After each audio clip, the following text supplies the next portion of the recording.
Hi friends, నీలీస్ వరల్డ్కి స్వాగతం. ఈరోజు మనం రైస్లోకి ఎంతో టేస్టీగా ఉండి బీన్స్ కర్రీ తయారు చేయడం చూద్దాము. ఇది చాలా టేస్టీగా ఉంటుంది, కాకపోతే కొద్దిగా లెంతీ ప్రాసెస్ ఉంటుంది. సో అది ఎలా తయారు చేయడమో చూద్దాము. ముందుగా ఇక్కడ చూస్తున్నారు కదా, ఫ్రెష్ బీన్స్. వీటిని మనం సన్నగా తరుక్కోవాల్సి ఉంటుంది. అలాగే దీనికి ప్రిపరేషన్ కోసం ముందుగా మనం ఒక బౌల్లో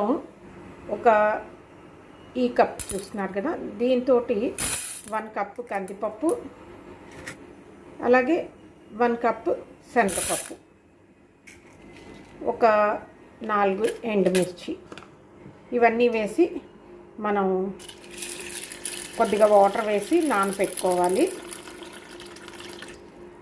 సో ఇది అరౌండ్ ఒక 1 అవర్ నానపెట్టాలి. అప్పుడు మనకి పప్పులు బాగా నానిపోతాయి. సో ఇవి నానపెట్టి ఉంచేద్దాము. అలాగే ఈ బీన్స్ని సన్నగా కట్ చేసుకుందాము. సో చూస్తున్నారు కదా ఫ్రెండ్స్, ఇక్కడ మన బీన్స్ కట్ చేసి రెడీగా పెట్టి ఉంచుకున్నాను. ఇంత ఫైన్గా మనం ఈ కర్రీకి చాప్ చేయాల్సి ఉంటుంది బీన్స్ని. ఈ పప్పు కూడా మనది నానిపోయింది. సో దీన్ని గ్రైండ్ చేయాలి. సో ముందుగా మనం ఈ బీన్స్ని స్టీమ్ చేయాలి. స్టవ్ వెలిగించి ఈ ఇడ్లీ కుక్కర్ పెట్టాను. ఇప్పుడు దీంట్లో మనం కొద్దిగా సాల్ట్ వేద్దాము. సో అప్పుడు స్టీమ్ వచ్చినప్పుడు ఏంటవుతుందంటే, ఈ సాల్ట్ తాలూకా ఫ్లేవర్ అంతా కూడా మన బీన్స్లో కొంచెం పట్టడానికి అవకాశం ఉంటుంది. ఇప్పుడు దీని మీద నేను ఈ స్టీమ్ది పెట్టాను. ఈ బీన్స్ అన్నింటినీ కూడా దీని మీద ఇలాగా వేసేసి జస్ట్ ఒక 10 మినిట్స్ దీన్ని మనం కుక్ చేద్దాము. సో బీన్స్ అన్నీ కూడా సాఫ్ట్గా అయిపోతాయి, స్టీమ్ అయిపోతాయి. ఒక 10 మినిట్స్ మనం దీన్ని స్టీమ్ చేద్దాము. ఈ లోపుగా మనం ఈ నానిన పప్పుని మనం గ్రైండ్ చేద్దాము. అయితే ముందుగా జస్ట్ ఒకసారి దీన్ని బాగా వాష్ చేసేసి అప్పుడు మనం దీన్ని మిక్సీ చేద్దాము. ఇక్కడ నేను ఒక మిక్సీ జార్ తీసుకున్నాను. ఇందులో ఈ నానపెట్టి కడిగిన ఈ మిరపకాయలు, ఇంకా ఈ పప్పులు, ఇవన్నీ వేసేద్దాము. మనం దీంట్లో ఎక్కువగా వాటర్ వేసి తిప్పకూడదు. జస్ట్ కొద్దిగా బరకగానే దీన్ని గ్రైండ్ చేయాల్సి ఉంటుంది. కొద్దిగా సాల్ట్ వేద్దాము, కొద్దిగా పసుపు, కొద్దిగా ఇంగువ, కొంచెం బరకగా దీన్ని మిక్సీ చేసేద్దాము వితౌట్ వాటర్. సో చూస్తున్నారు కదా ఫ్రెండ్స్, మన పప్పుల్ని ఈ రకంగా కొద్దిగా బరకగా మనం గ్రైండ్ చేసుకోవాల్సి ఉంటుంది.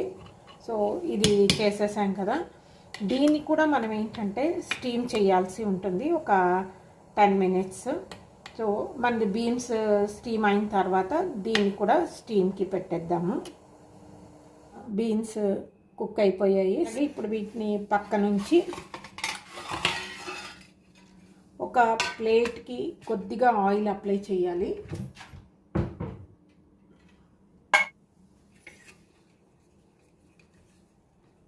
సో ప్లేట్కి ఇలాగా ఆయిల్ అప్లై చేసిన తర్వాత తిప్పి ఉంచుకున్న ఈ పేస్ట్ ఉంది కదా, దీన్ని వేసేద్దాము. సో దీన్ని కొద్దిగా స్ప్రెడ్ చేసేద్దాము. ఇలా స్ప్రెడ్ చేసిన తర్వాత దీన్ని కూడా మనం స్టీమ్ చేయాల్సి ఉంటుంది. సో మళ్ళీ స్టీమర్లో పెట్టి దీన్ని ఒక 10 మినిట్స్ మనం స్టీమ్ చేసేద్దాము. దీన్ని స్టీమ్ చేస్తాను. ఒక 10 మినిట్స్ దీన్ని స్టీమ్ చేద్దాము. సో చూస్తున్నారు కదా ఫ్రెండ్స్, 10 మినిట్స్ అయింది. ఈ పేస్ట్ అంతా కూడా కుక్ అయిపోయింది. సో ఇప్పుడు మనం దీన్ని స్టవ్ ఆఫ్ చేసేద్దాము. ఇది కొద్దిగా చల్లారిన వరకు మనం ఉంచి అప్పుడు నెక్స్ట్ ప్రాసెస్ ఏం చేయడం అన్నది చూద్దాము. ఇది చల్లగా అయిపోయింది. దీన్ని జస్ట్ ఒకసారి హ్యాండ్స్ తోటి కొంచెం పొడిగా చేసేయాలి. స్టీమ్ చేసేసాం కాబట్టి పచ్చివాసన లేకుండా ఉంటుంది. సో ఇలాగ స్టీమ్ చేయడం వల్ల దీని ఫ్లేవర్ కూడా చాలా బాగుంటుంది. ఈ మనం ఇంగువ ఇవన్నీ వేసాం కదా, సో ఈ ఫ్లేవర్ అంతా చాలా బాగా కూరకి పడుతుంది. ఇలా పొడిగా చేసేసుకున్నాం కదా, ఇంకా జస్ట్ మనం తాలింపు వేసి ఇవన్నీ కలిపేయడమేను. ఇప్పుడు స్టవ్ మీద ఒక కడాయి పెట్టి దీంట్లో కొద్దిగా ఆయిల్ వేద్దాము. ఆవాలు, ఇంకా కొద్దిగా జీలకర్ర, కొద్దిగా ఇంగువ, ఒక 2 ఎండుమిర్చి. సో మన ఆవాలు వేగిపోయాయి. ఇప్పుడు ఇందులో కొద్దిగా కరివేపాకు వేద్దాము. పౌడర్ చేసి ఉంచుకున్న ఈ పప్పులు ఉన్నాయి కదా, దీన్ని వేసేద్దాము. స్టీమ్ చేసి ఉంచుకున్న ఈ బీన్స్ ఉన్నాయి కదా, ఇవి కూడా వేసేద్దాము.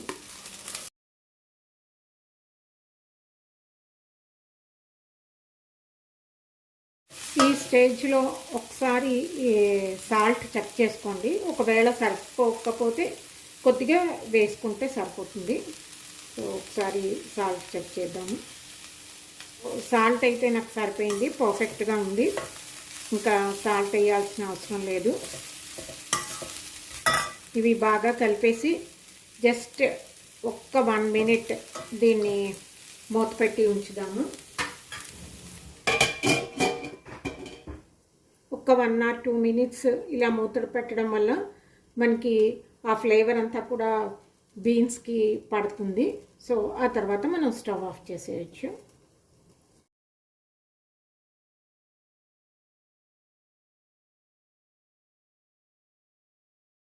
మన కర్రీ రెడీ అయిపోయింది. ఇంకా స్టవ్ ఆఫ్ చేసేద్దాము,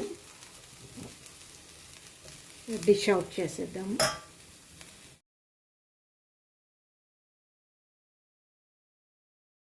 సో చూస్తున్నారు కదా ఫ్రెండ్స్, ఫైనల్గా మన కర్రీ రెడీ అయిపోయింది. మనకి బీన్స్ కూడా కలర్ అసలు చేంజ్ అవ్వదు, బికాజ్ ఆఫ్ మనం ఇవి స్టీమ్ చేసాం కదా దానివల్ల. సో దీనివల్ల ఏంటంటే మనకి పోషక విలువలు కూడా పోకుండా ఉంటాయి. ఇది ఫ్రెండ్స్ ఈరోజు వీడియో. హోప్ మీ అందరికీ నచ్చుంటుంది అనుకుంటాను. నచ్చితే కనుక నా వీడియోని లైక్ చేయండి, అలాగే షేర్ చేయండి, నా ఛానల్ని సబ్స్క్రైబ్ చేసుకోండి. మళ్ళీ ఇంకో ఇంట్రెస్టెడ్ రెసిపీ తోటి మీ ముందు ఉంటాను. అంతవరకు సెలవు. నమస్తే.